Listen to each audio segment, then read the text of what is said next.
کہ جب بد اخلاقی آئے گی تو قیامت آئے گی، جب بد اخلاقی آئے گی تو بگاڑ آئے گا۔ ریڑھی والا جو گندے سے بیچ رہا ہے وہ سمجھتا ہے میں صرف اپنے پیسے بنا رہا ہوں، ارے پورے ملک کو آگ لگے، آپ صرف سیاستدانوں کے پیچھے پڑے ہوئے ہیں۔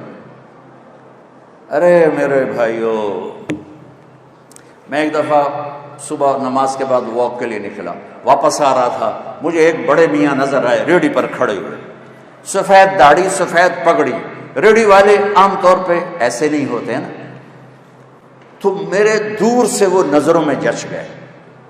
جب میں ان کے قریب سے گزرا تو میں نے ان کو یوں دیکھا، ویسے ہی مجھے اچھے لگ رہے تھے، سفید لمبی داڑھی سفید پگڑی، تو میں نے دیکھا وہ یوں کھڑے تھے ایسے، یہاں ایک ہاتھ رکھا ہوا تھا اور ایک ہاتھ انہوں نے وہ پیٹی پہ رکھا تھا ایسے، اور روئے جا رہے، ایسے آنسو گر رہے تھے جیسے برسات کی برکھا ہوتی ہے ایسے۔ میں ذرا پریشان ہو گیا کہ یہ بابا جی سفید نورانی کیوں رو رہے ہیں؟ میں کھڑا ہو گیا، میں نے کہا بابا جی خیریت ہے، آپ کیوں رو رہے ہیں؟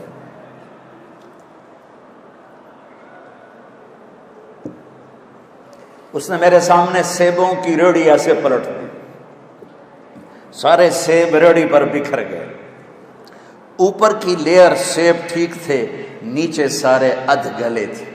کوئٹہ سے سیب آیا، یہ پیٹی لگانے والا ایک ادنا مزدور اور اس باغ کا خریدنے والا ایک میڈیوکر اور اس کا بیچنے والا بھی ایک متوسط، کوئی وزیر اعظم نہیں یہ کر رہا، وزیر اعلیٰ نہیں کر رہا، کوئی 22 گریڈ کا سیکٹری نہیں کر رہا ہے، لیکن اس نے کس کو جا کے ہٹ کیا کہ ایک نیک شریف غریب آدمی کا سینہ چیر لیا اور اس کے آنسو یوں کر کے کہنے۔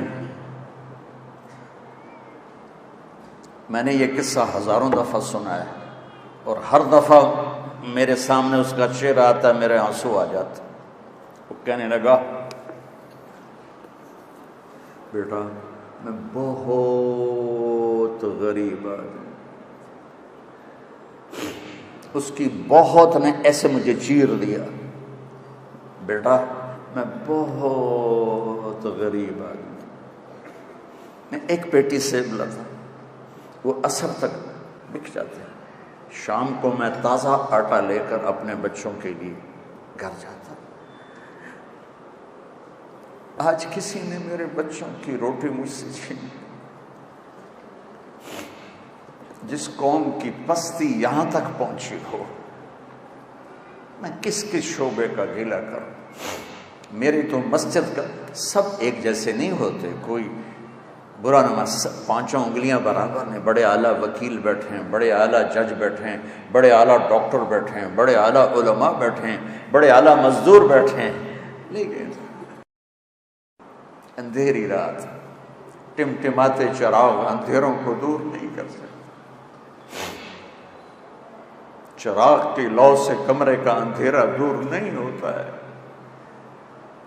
مائیں سینہ کلیجے جلوا کے بیٹھی ہیں، باپ اپنی اولاد سے عزتیں گنوا کے بیٹھے ہیں، بازار کے تاجر جھوٹ کو تجارت بنا کے بیٹھے ہیں، دھوکے کو فراڈ کو ملا۔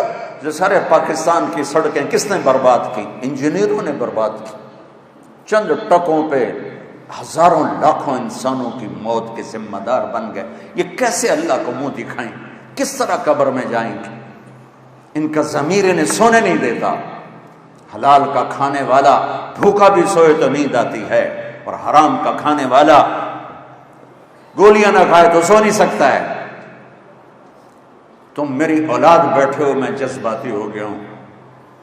مجھے دکھ ہے کہ میرے دین کا ممبر بھی دینی پیش کر بہت کم، آگ آگ آگ آگ آگ۔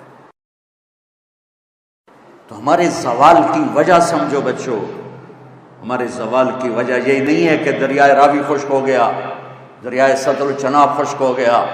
ہمارے زوال کی وجہ یہ نہیں ہے کہ ہمارے حکمران کرپٹ ہو گئے۔ اللہ ایسا نہیں ہے کہ حکمرانوں کی وجہ سے سب کو تباہ کر دے۔ ہماری پوری نسل کی اکثریت اخلاقی پستی میں جا گری ہے۔ اپنے نبی والے اخلاق اپناؤ، سچ بولو، کبھی جھوٹ نہ بولنا۔